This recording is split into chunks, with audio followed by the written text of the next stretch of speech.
Bon, et on fait du beau aussi. En fait, très beau. On va parler de l'îlot Art déco, je pense que c'était notre coup de cœur à tous.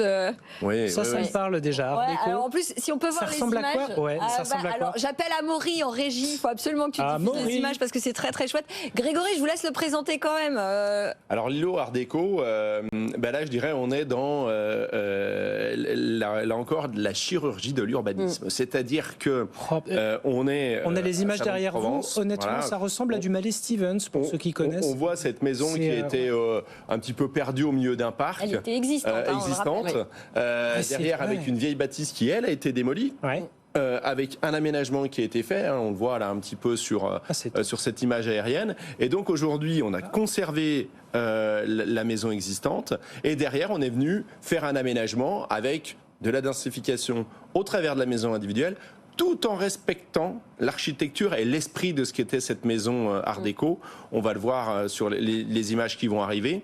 Et là, en fait, on est à la croisée des chemins des 4 métiers qu'on représente au pôle habitat, savoir l'aménagement, donc là on est vraiment sur de l'aménagement urbain, la construction de maisons individuelles, donc avec des maisons neuves jumelées par le garage, et le métier de la rénovation globale au travers de la rénovation de cette maison, et puis la promotion immobilière également, parce que là le constructeur a été au bout des choses en faisant ces maisons en vente en état futur d'achèvement, et donc il les a réalisées non pas au travers du contrat de construction de maison, mais de la VFA. Et donc là, il a pu justement maîtriser jusqu'au bout l'intégration urbaine. C'est vrai qu'ici, on aura du mal à voir un R+8 au milieu de Salon de Provence.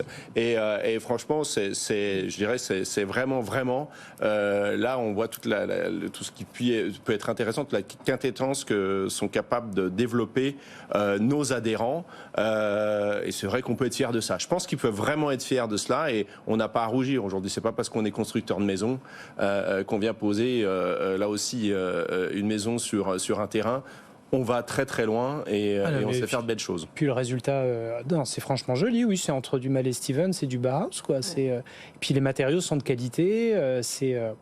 Non, vraiment, c'est top. Non, franchement, c'est un bel exemple. Médaille d'argent, lui seulement. Non, médaille d'or et prix spécial. Ah oui, prix spécial. Non, il y a les deux. Virginie, c'est quand même... Non, mais là, la petite touche supplémentaire, en plus, c'est qu'il y a une vraie continuité historique. C'est-à-dire qu'il y avait cette vieille maison Art déco et faire du neuf, mais Art déco, avec ses grandes verrières, c'est très beau. Donc, il y a cette petite touche architecturale en prime qu'on retrouve pas forcément sur tous les projets, mais en tout cas là, elle est flagrante. Et puis, effectivement, alors on n'imagine pas d'aller construire un immeuble au milieu de tout ça, et en même temps, on a gardé du patrimoine. Voilà. Je pense qu'on peut... aujourd'hui, c'est un super projet de renouvellement urbain à taille humaine, entre guillemets, et qu'il faudrait sans doute sur une commune de ville moyenne, c'est ça. Donc voilà, et dans des budgets de mémoire qui restaient relativement accessibles. Et puis ce qui est intéressant, c'est qu'on sort de ces espèces de modèles totalement rigides entre habitat strictement individuel et habitat strictement collectif. On est vraiment on crée un quartier. C'est la conception d'ailleurs qui était développée, c'est-à-dire c'était de rappeler qu'on n'est pas, c'était l'îlot ouvert, parce que c'est îlot Art déco, donc il y a Art déco, mais il y a aussi îlot, et qui est en fait le quartier, enfin le petit quartier, c'est tout petit, mais est raccordé à la ville puisqu'ils ont repercé une rue, etc., etc. Et les images qu'on a vues, ce sont des images de réalisation. On n'est pas sur l'image de synthèse. Oui, c'est pas la planche à dessin. Ça a été livré, c'est du concret.